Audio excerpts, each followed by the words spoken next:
안녕하십니까. 오늘은 목회학 10번째 시간 강의하도록 하겠습니다. 지난 시간까지 목회의 본질에 있어서 바른 교회관, 바른 교훈, 바른 신앙생활에 대해서 말씀을 드렸습니다. 오늘은 그 네 번째 바른 목양에 대해서 공부하도록 하겠습니다.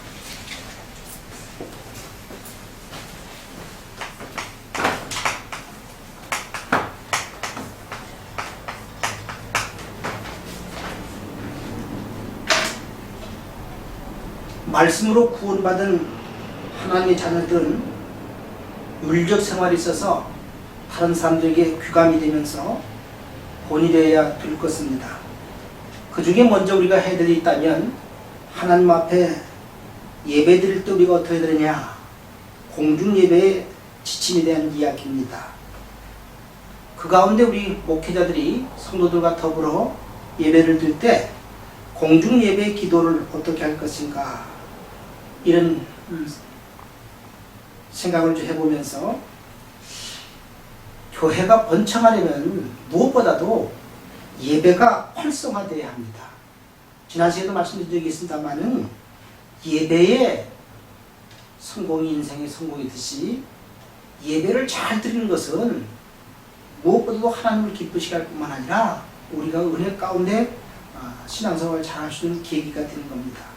그래서 공중예배를 순조롭게, 그리고 거룩하고 엄숙하게, 그리고 고요하고 아무런 방해받지 않고 잘 들으시다면 그건 대단히 귀한 일이라 이렇게 생각을 합니다. 아울러 우리가 예배 드릴 때 편안히 예배 드릴 수 있는 이 자체가 보이지 않는 국가의 도움도 있었다고 하는 사실을 잊지 않고 예배 속에서 우리가 국가에 대한 의무도 생각해야 될 것이라 생각이 듭니다. 이 예배 가운데 우리가 기도를 하면 공중예배의 기도에 있어서 공중예배의 기도는 적어도 몇 가지 요소가 있어요. 그게 뭐냐면 기도, 거기 보시면 이 기도와 간구이라 했거든요. 냉정히 말씀드리면 그 기도 속에는 간구라고, 앞에 이렇게 기도 내용이 다 포함한다면 여기 간구라는 것과 기도는 간구, 도고, 그리고 거기 보시면 감사, 그리고 물론 이 이후에 기도 속에는 찬양도 들어있어요. 그래서 기도 가운데 하나님께 감사하고 찬양하고 도구와 간구, 이런 것들이 있는데, 제가 조금 더 구체적으로 말씀드린다면 간구라고 하는 말은 나의 필요를 따라서 구하는 것이 간구라고 볼 수가 있고, 도구라고 하는 것은 남을 위해서 하는 기도가 도구라, 그렇게 말씀드릴 수가 있습니다. 한국교회가 봉하는 5, 6가구 나라가 남을 위한 기도를 중보라고 하면서 중보기도라고 말하는데, 이것은 잘못된 사용이라 그렇게 볼 수가 있어요. 하나님과 인간 사이의 중보는 오직 한 분 예수 그리스도밖에는 없습니다. 그러므로 남을 위한 기도는 도구라고 말해야 옳은 겁니다. 중보는 오직 예수님만 할 수 있는 거예요. 그리고 감사는 기도 속에서 우리가 하나님께 받은 은혜와 사랑을 생각해서 감사하는 거, 이게 감사예요. 그래서 기도 속에는 하나님께 대한 찬양과 그리고 간구, 도구, 감사, 이런 것들이, 물론 이 찬양 속에 물론 영광도 들어있어요. 나중에 하나님께 드리는 영광도 들어있습니다. 네, 기도 건조에 간구, 도구, 감사로 표현을 할 수가 있습니다. 여하튼 우리가 공적인 예배, 공중 예배에서 기도하면 하나님께 영광과 찬양을 돌리고, 그리고 남을 위한 기도와 더불어서 우리들을 위한 기도, 자신을 위한 기도, 그리고 감사할 수 있는 것, 이런 것들이 필요하다 이렇게 볼 수가 있습니다. 또 하나 여기 공중예배 시에 남자와 여자의 바른 태도라 그렇게 제 교재에 나와 있는데, 사실 냉정히 말씀드리면 예배에 남자와 여자가 차별이 있다고 하는 그 자체가 문제가 있어요, 사실은. 그런데 이 성경 기록들은 그 당시에 1세기 당시의 성경의 기록때 보면 남성 위주의 사회였기 때문에 이런 기록이 있자 이런 생각이 듭니다. 여하튼 공중예배에서의 남자와 여자의 바른 태도는, 남자는 노여움과 다툼이 없고 거룩한 손을 들고 기도하라는 것입니다. 이 뭐냐면 히브리인들은 하나님 앞에 기도할 때 손을 들고 기도했던 거예요. 이 손을 들고 기도했다는 것은 몇 가지가 의미가 있지만, 그 하나는 하나님 기복합니다. 이 자신을 완전히 포기하고 하나님을 의존하는 태도라고 볼 수 있고, 손을 들었다고 하는 것은 하나님만 바라본다는 그런 의미도 있습니다. 여하튼 남자들은 노용과 다툼이 없이 거룩한 손을 들고 기도하는 것이, 그게 바로 남자의 태도였고, 여자는 겸손하고 정숙함으로 하나님 앞에 그 복장에서도 사치를 섞지 않고, 그리고 어울리는 몸가짐으로 예배에 참석해야 된다 그렇게 말씀합니다. 그래서 디모데전서 2장 11절 12절의 말씀을, 여자는 일체 순종함으로 종용히 배우고 여자의 가르치는 것과 남자를 주관하는 것을 허락지 아니하노니 오직 종용할지라. 그 교회에서 조용할 것을 성경은 가르치고 있습니다.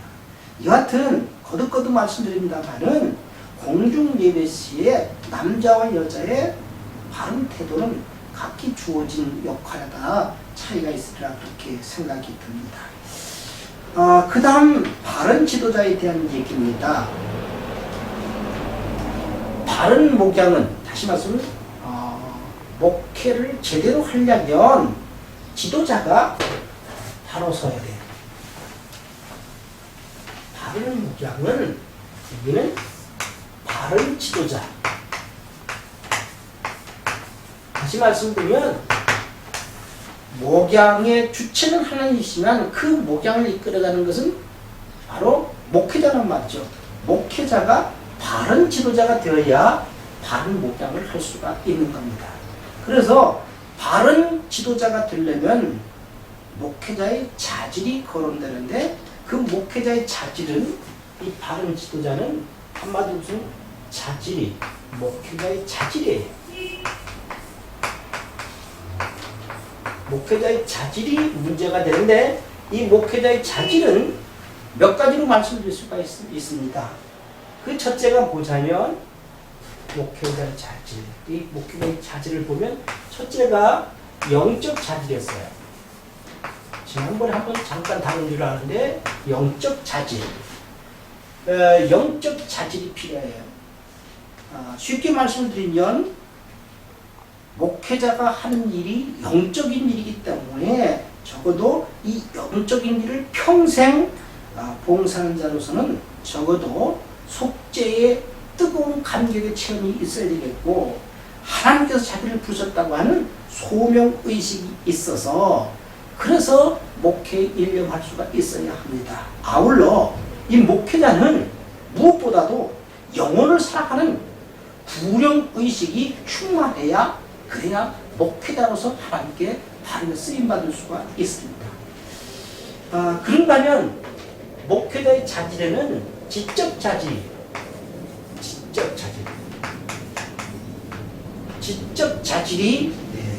갖추어져 있는데, 지적 자질이라고 하는 말은 실제적으로 말씀드리면 성경에 대한 해박한 지식과 세상 학문에 대한 이런 어느 정도 수준을 의미하고 있습니다. 그래서 목회자가 지적 자질을 갖추는 데는 무엇보다도 배우는 열정, 배우기를 힘쓰는 마음가짐이 필요합니다.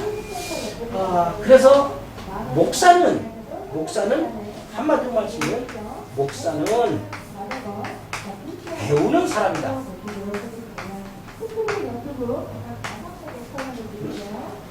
지난번에 제가 3강 때 좀 이게 미스 우리 저기 가 미스 이렇게 기록을 한 거 잘못 기록한 것 같은데 목사 패스터는 배우는 사람이다. 런너. 제가 3강 때 이 R자를 쓴다는 여기에 일단 N자 하나 더 쓴 것 같아요. 정정합니다. 목사는 일생 동안 하나님의 귀한 삶을 감당하기 위해서 끊임없이 배워야 합니다. 그래서 패스터, 목사는 어떤 사람이냐? 런너, 배우는 자다. 배우기를 힘쓰지 않으면 가르칠 것이 없어요. 그래서 목사는 무엇보다도 열심히 최선을 다해서 가르치기를 힘써야 합니다. 냉정히 말씀드리면 목사의 내면 세계에 얼마나 지적으로 충만하고 영적으로 충만하냐에 따라서 양떼를 먹이는 꼴, 하나님 말씀도 중시할 수가 있는 겁니다. 배우지 않고는 할 수가 없어요. 어떤 사람들은 말하기를 은사니까 하나님께서 막 거저 부어주시지 않느냐 그러는데 그렇지만 않습니다.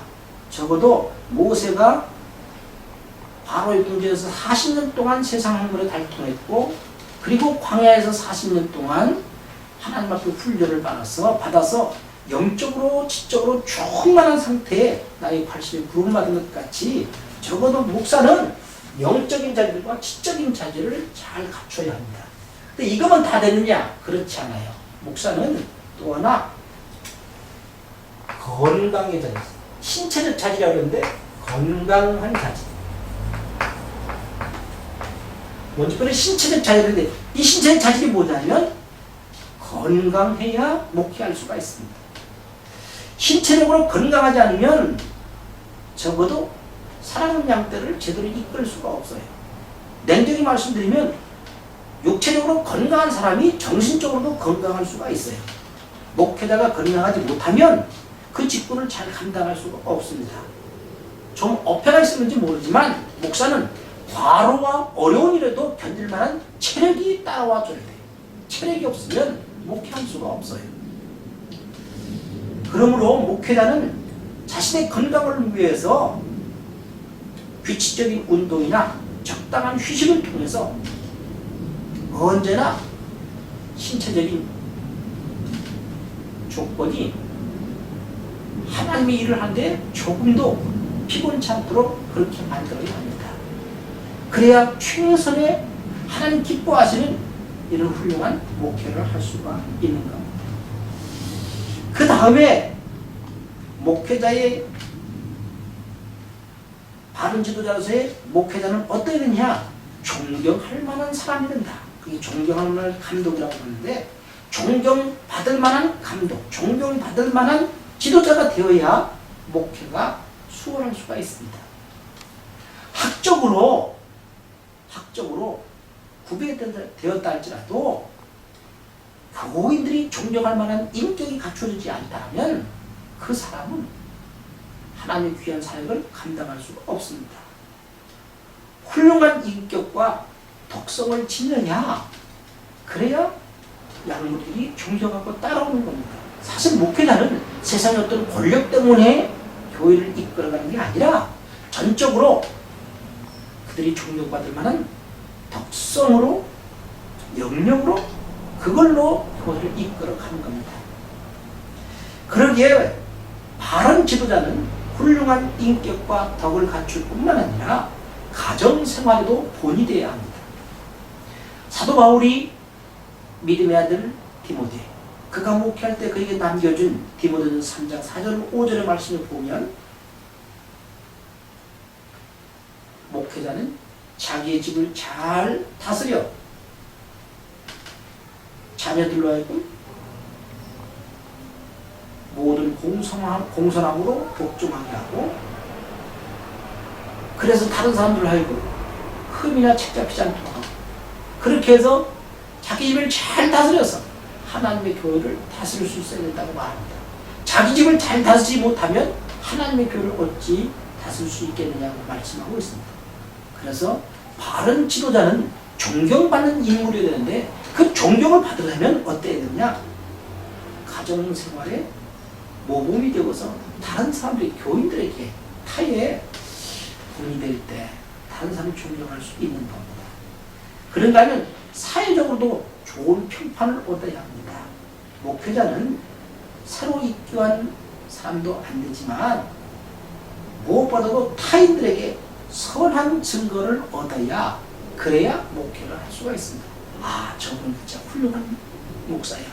주변 사람들이 그를 인정해 줄 때, 그럴 때 존경받는 목회자로 양떼를 잘 이끌어가는 목회 사역을 감당할 수가 있습니다. 그런가 하면 물질에 대한 문제도 올바른 이해를 가지고 대처해야 합니다. 예를 들면 목사는 돈을 사랑지 말고 있는 바를 족한 줄 알고 그리고 성도들을 돌볼 줄 알아요. 만일에 성도들이, 교인들이, 세상 사람들이 목사를 향해서 돈을 좋아하는 사람이라고 말하기 시작한다면 그는 훌륭한 목회를 할 수가 없는 겁니다. 그런가 하면 바른 지도자로 존경받을 만한 한 사람이 되려고 같으면 적어도 영적으로 성숙해지는, 장성해지지 않으면 안 됩니다. 그러니까 어떻게 보면 목회자는 연령이 많든 적든지 간에 믿음의 진보를 통해서 훌륭한 이런 장성한 분량을 보여줘야만 제대로 목회할 수 있다. 그렇게 볼 수가 있습니다. 아울러 바른 지도자는 양심적이어야 된다. 그건 양심적인 집사란 말이라고 하는데, 집사라고 하는 말, 오이코노스, 이 집사라고 하는 말은 남에게 봉사하는 사람, 수행은 종, 일꾼, 영어로 서번트라고 말해요. 이런 사람들은 한마디로 말씀드리면 교회를 섬기는 봉사의 책무를 감당하는 사람들이에요. 그래서 이런 사람들은 하나님이 보시든지 안 보시든지, 사람이 보든지 안 보든지 하나님 보신다는 이런 생각으로 양심적으로 교회를 섬기는 사람이 되어져야 바른 지도자가 될 수 있다. 그 다음에 보시면 바른 지도자, 그 바른 지도자는 목회자의 제대로 된 자질과 존경받을 만한 감독일 뿐만 아니라 그걸 상담자로서의 바른 자질을 가져야 된다. 목회를 하다 보면 원하든 원치 않든 좋든 싫든 간에 성도들이 문제를 가지고 찾아와서 도움을 요청해서 어쩔 수 없이 목회 상담을 필요로 하는 사람들을 만나게 됩니다. 그러므로 우리를 찾는 성도들이 연세가 많으신 어르신 가운데 남자든 여자든, 젊은 남자든 여자든 다양한 사람들이 우리를 찾아와서 자신의 형편과 처지를 내어놓고 상담을 할 때 적어도 목회자는 그들의 얘기를 잘 들어주는 경청을 통해서 그들로 하여금 문제를 해결할 수 있도록 도움을 주어야만 하는 겁니다. 그런가 하면 바른 지도자가 해야 될 일이 있는데, 그게 뭐냐면 바른 지도자로 또 귀한 일을 감당하려고 할 것 같으면 적어도 부재하는 일을 교회적으로 잘 컨트롤해서 가난한 자를 돕는 부재 사업을 제대로 잘 해야 합니다. 1세기 당시에 그 사도행전 6장의 말씀을 보면 교회가 하는 일 가운데 부재가 상당한 비중을 차지했습니다. 그래서 헬라파 사람들이 히브리파 사람들은 앉아서 저거 하는데 구제하는 데 분주하다 보니까 그 불평을 하는 모습을 봐요. 그래서 사도들이 예루살렘 교회를 위해서 최초로 7명의 집사를 세웁니다. 그 집사들이 사도들이 기도하는 것과 말씀 전하는 데 전무하는 동안 이 구제 사업에 열심으로 감당을 해 주었던 겁니다. 근데 이 구제에 있어서 교회가 어떤 태도를 가져야 되냐? 교회는 이 구제에 대해서 몇 가지 생각해야 될 점이 있습니다. 그건 뭐니? 이 구제를 전적으로 교회가 또 맡아서 해야 된다. 그렇게 볼 수는 없습니다.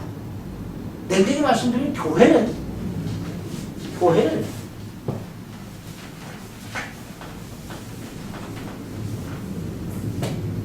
예배드리는 곳이지. 교회는 예배드리는 곳이지 구제하는 곳이 아니에요. 본질적으로 교회는 예배하는 곳이지 구제하는 것은 아닙니다. 다만 예배드리고 사람을 사랑하되 성도들을 보살피는 마음으로 구제는 할 수가 있지만 본질적으로 구제하는 것은 아니란 말이죠.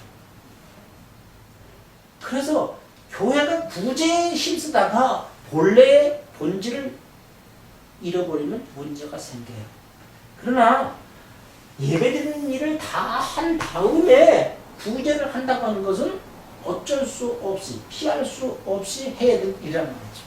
그래서 할 수 있으면 가난한 자를 돌보는 일을 교회가 하되 그 짐을 각각 나누어서 할 수 있도록 그렇게 협력해야 되는 것이 바람직하다. 그렇게 볼 수가 있습니다. 이제 현대 목회학의 동향에 대한 말씀을 드리도록 하겠습니다.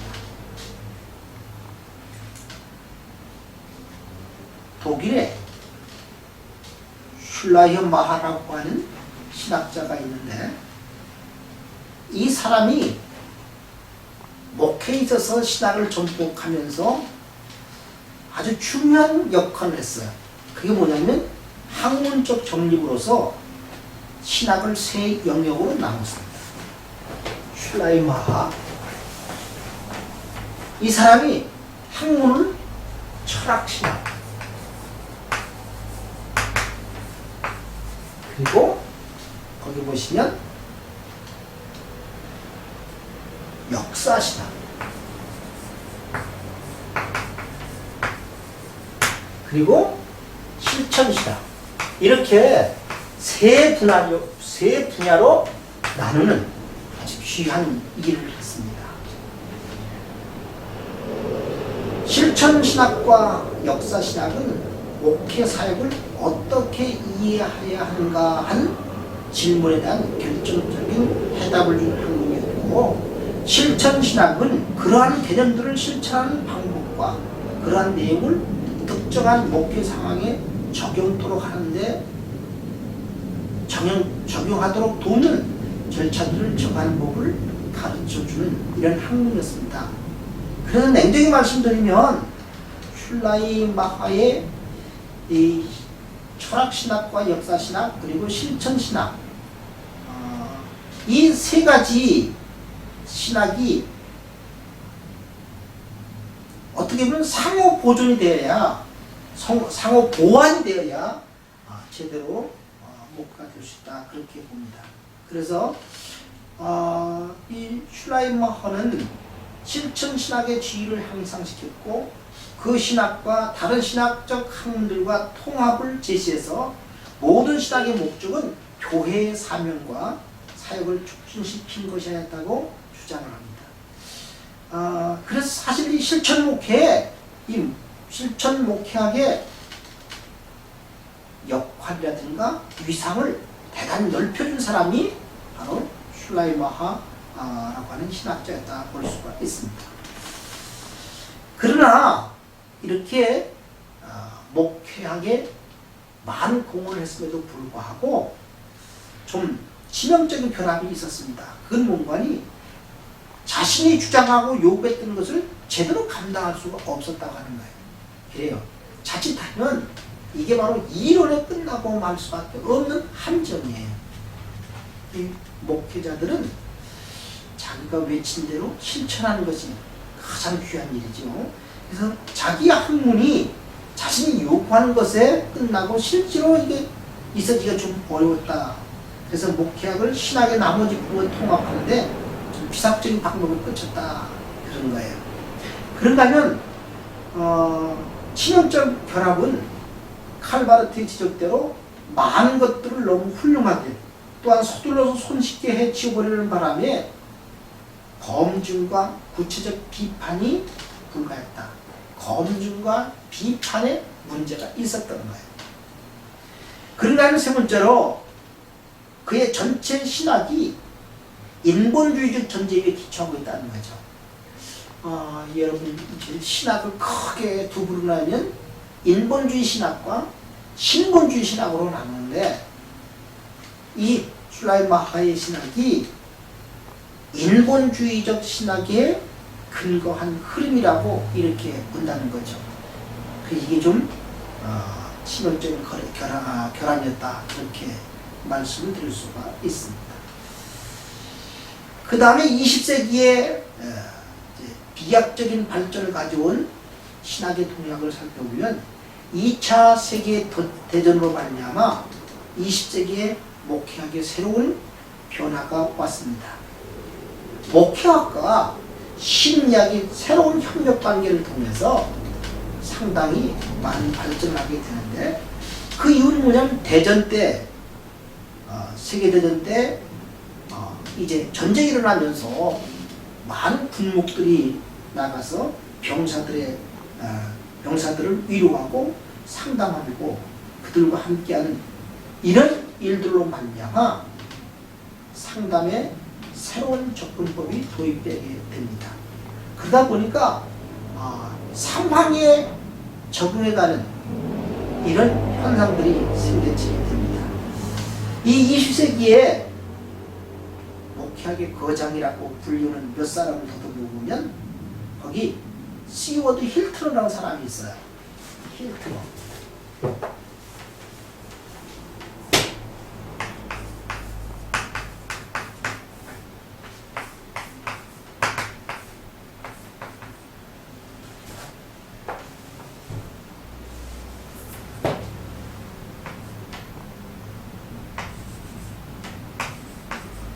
거기 보면 힐트너라고 하는 사람이 있는데 이 힐트너라고 하는 사람, 이 사람은 목양의 관점에서 목회를 목양의 관점에서 세 가지 기능으로 설명을 했습니다.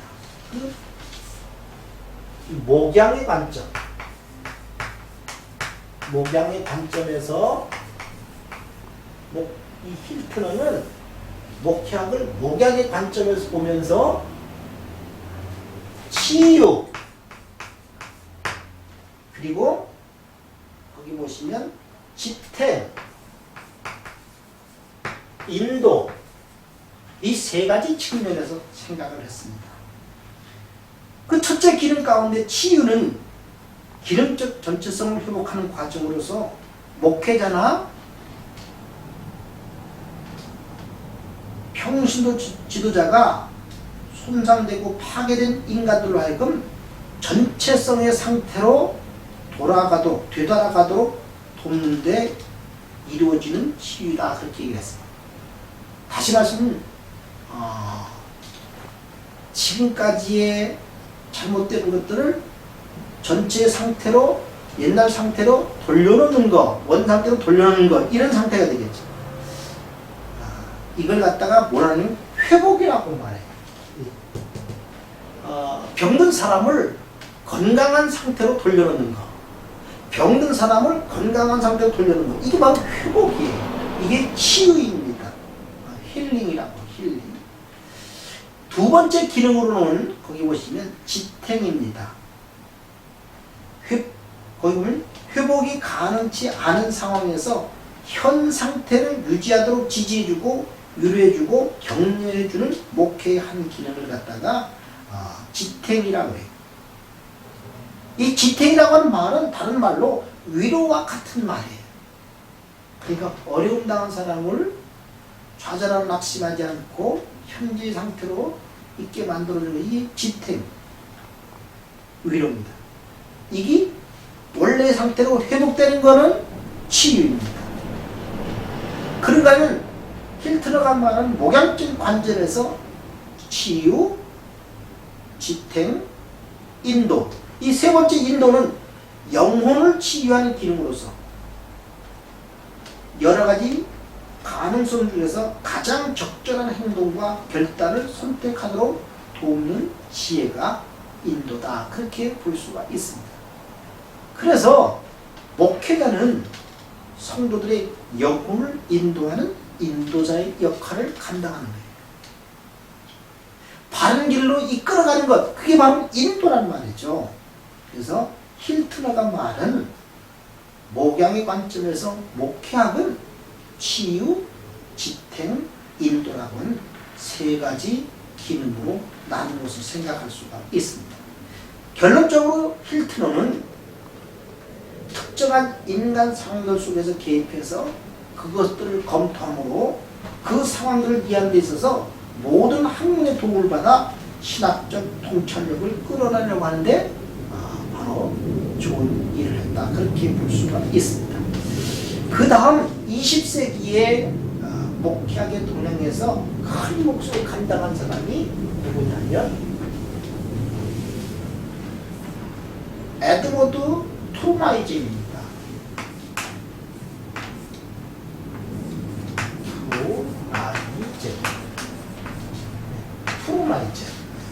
토마이젠이라고 하는 사람인데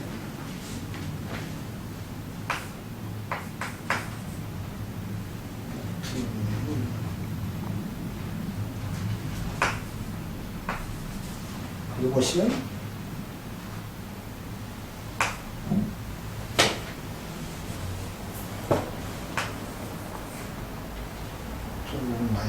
네.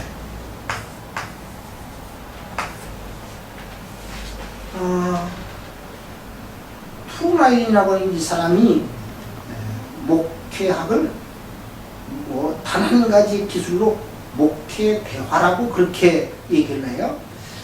쉽게 말씀드리면 목회 활동을 그 말씀에 답변하는 것을 내용하는 대화의 형태라 그렇게 얘기를 했습니다. 그래서 이분은 교회적인 대화는 교회의 선포 행위와 마찬가지로 예수 그리스도를 통한 죄의 용서를 전달하는 것을 유일한 내용으로 삼고 있습니다. 목회 활동에 있어서 사죄에 대한 인간의 반응을 말할 때, 논할 때 필수 불가결하게 제기되는 것이 바로 기도하라고 하는 명령이에요. 그래서 토마이젠은 목회의 가장 중요한 핵심을 기도에다 두었어요. 그러나 그에 대한 두 관점에서 비판이 따라오는데, 첫째는 뭐냐면 토마이젠 목회학은 칼바르트의 말씀의 신학을 기초로 했던 관계로 철저하게 문화적 상황이나 사회적 추이를 배타적 입장에서 보았다고 하는 거예요. 그러니까 상황이나 사회적 여건 같은 거는 전혀 개의치 않냐고 하나님의 말씀에서만 판단을 했다고 하는 거죠. 분명한 것은 목회가 이루어지는 목회가 이루어지는 목회 현장은 하나님 말씀과 더불어서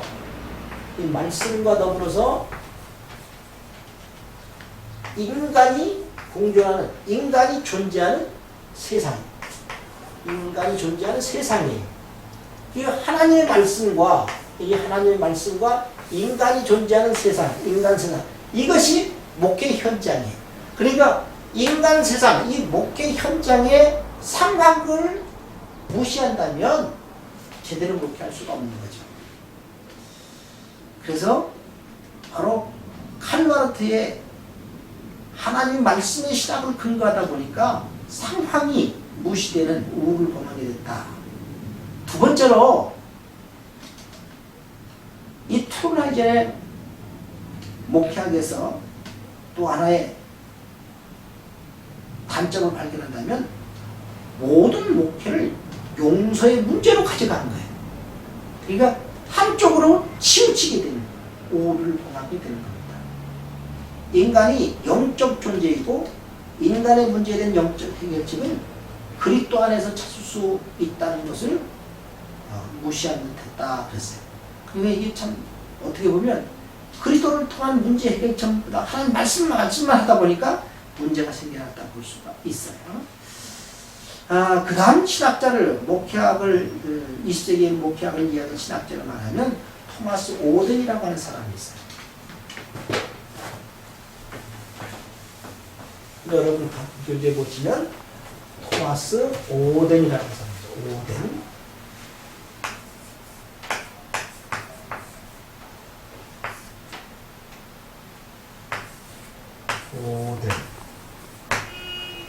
토마스 오덴이라고 하는 사람입니다. 이 사람은 목회학을 기능적인 목회학 방법론을 이야기하고 있어요. 그래서 토마스 오덴의 목회학은 과거의 기능적 목회 방법론, 이제 잠깐 정정합니다.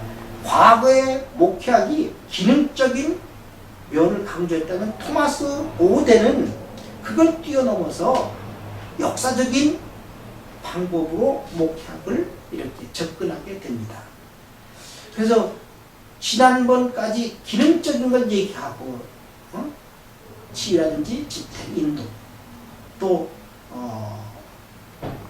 트루나진도 역시 기도라고 하는 거, 이런 거 전부 얘기했는데, 이 토마스 오덴은 역사적 방법으로 목회학에 접근을 하니까 무슨 얘기가 나오냐면 목회의 주체성이 과거와 전혀 다릅니다. 예를 들면 이전에는 기술, 즉 스킬에 관점을 두었던 거예요.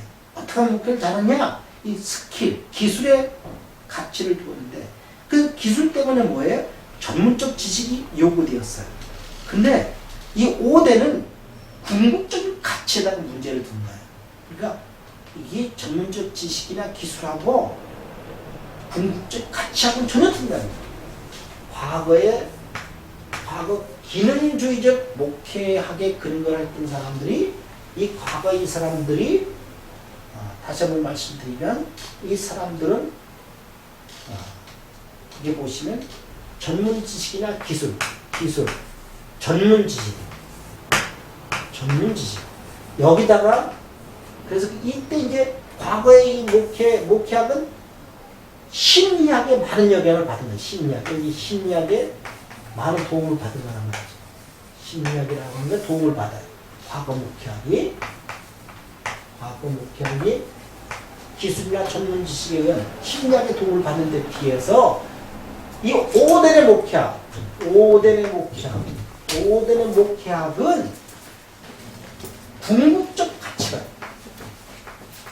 궁극적 가치관에다가 중점을 두는 거예요.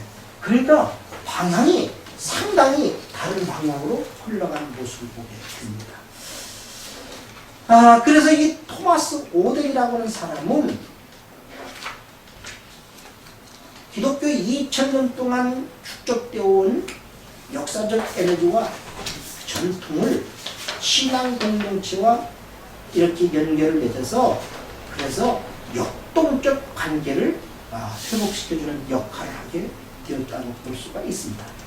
그럼에도 불구하고 토마스 오덴 역시 단점이 있어요. 그게 뭐냐?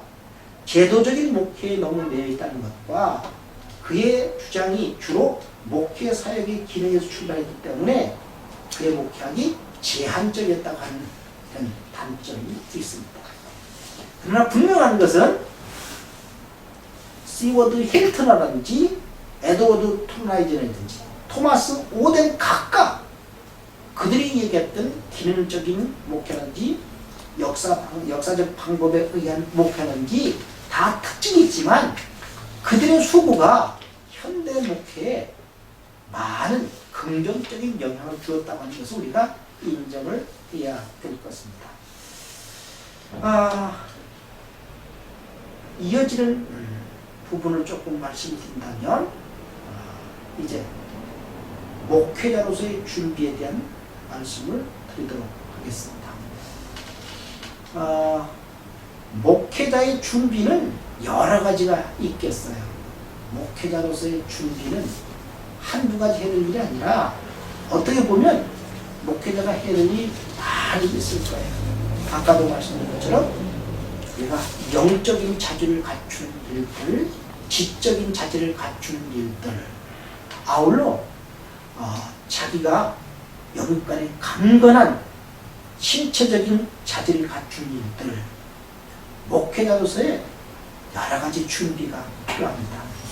어떻게 보면 목회자가 훌륭한 목회를 잘하려면 준비를 완벽히 해야, 그래야 하나님 보시기에 아주 귀한 목회를 할 수가 있다고 봅니다.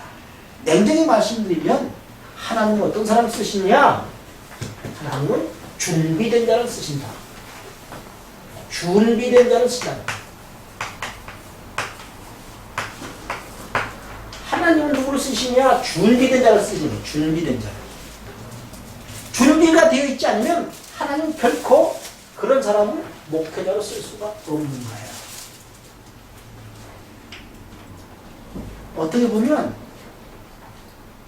우리가 목회자가 주일날 설교 25분, 30분 설교를 위해서 40년을 준비하고 50년을 준비해서 거기서 인생의 여러 경험들이, 하나님께로부터 받은 말씀들이 그게 녹아져서 설교로 나오는 것 같이, 우리가 목회를 함에 있어서는 준비가 철저할수록 그래야 목회 사역에 시행착오가 덜해지는 거예요. 이 젊은 목회자가 실수하는 게 뭐냐? 준비는 덜하고 열정만 가지고 목회에 부딪히기 때문에 많은 과오를 남기는 겁니다. 그러므로 목회자로서의 철저한 준비가 얼마나 중요한가를 생각하고 목회 준비에 최선을 다하실 때 할 수 있는 대로 빨리 목회하러 가지 말고 준비를 많이 해서 어떻게 하면 훌륭한 목회를 하느냐, 이런 생각을 해야 바람직하다 볼 수가 있습니다. 그래서 지난번에도 제가 그런 얘기를 한 적이 있습니다. 속도가 문제가 아니고, 뭐가 문제가 아니고요? 속도가 문제가 아니고, 이게 문제가 아니고 방향이 문제란 말이에요. 방향.